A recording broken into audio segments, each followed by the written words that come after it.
Hello বন্ধুরা, সবাই কেমন আছেন? আশা করি সকলেই ভালো আছেন। তো অনেক দিন পর বাবা আসলো আমার বাসায়, অনেক দিন হলো আসে না। আর কী নিয়ে এসেছে সেগুলো আপনাদের সঙ্গে শেয়ার করব।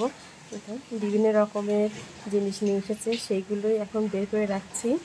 আর আমার ছেলে তো ধরেন এইগুলো খেতে অনেক পছন্দ করে, সেই জন্য যে এক প্যাকেট বড় চানাচুর, নিমকি আর দেখাচ্ছে যে বাদাম সব কিছুই আছে, এগুলো খুব পছন্দ করে। আর এই বস্তার মধ্যে কাঁচা সবজি আছে।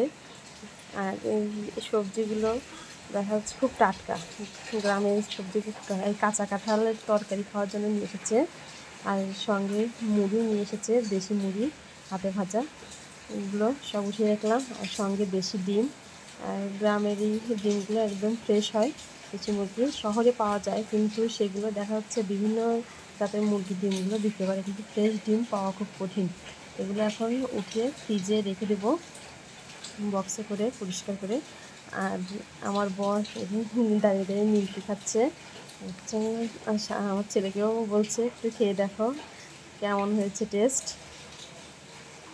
আর দুপুরে রান্না করেছিলাম যে কাটোয়া ডাঁটা চচ্চড়ি, মসুরের ডাল, পাতলা করে মসুরের ডালটা রান্না করেছিলাম। আমার বাবা খুব পছন্দ করে মসুরের ডাল। আর এখানে আছে শসার সালাদ, পেঁয়াজ দিয়ে কাঁচামরিচ লবণ দিয়ে মাখিয়ে রেখেছি, আর সঙ্গে মুরগির মাংস।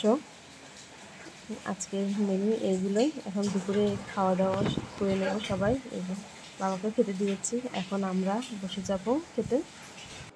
চান করা শেষ, এখন দুপুরে খাওয়া দাওয়া করবো। ভাত বেড়ে নেব আগে।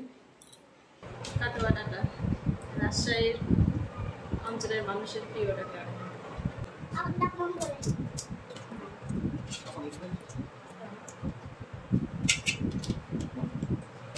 দুপুরে খাওয়া দাওয়া করে চা বিস্কিট খেয়ে এখন রেডি হলাম। এখন বাইরে যাচ্ছি, বাবার সঙ্গে একটু বাইরে ঘোরাঘুরি করে তারপরে চলে আসলাম ফাস্টফুডের দোকানে। বাবা মিষ্টি খেলো, আর আমার ছেলে খাচ্ছে বার্গার, চিকেন বার্গার। ও খুব পছন্দ করে। আসলে অনেক বড় বার্গারটা একা একা খেতে পারছিল না, সেই জন্য আমি ওখান থেকে শেয়ার করলাম। আর আমার বাবা ওগুলো পছন্দ করে না, সেই জন্য আর খাইনি।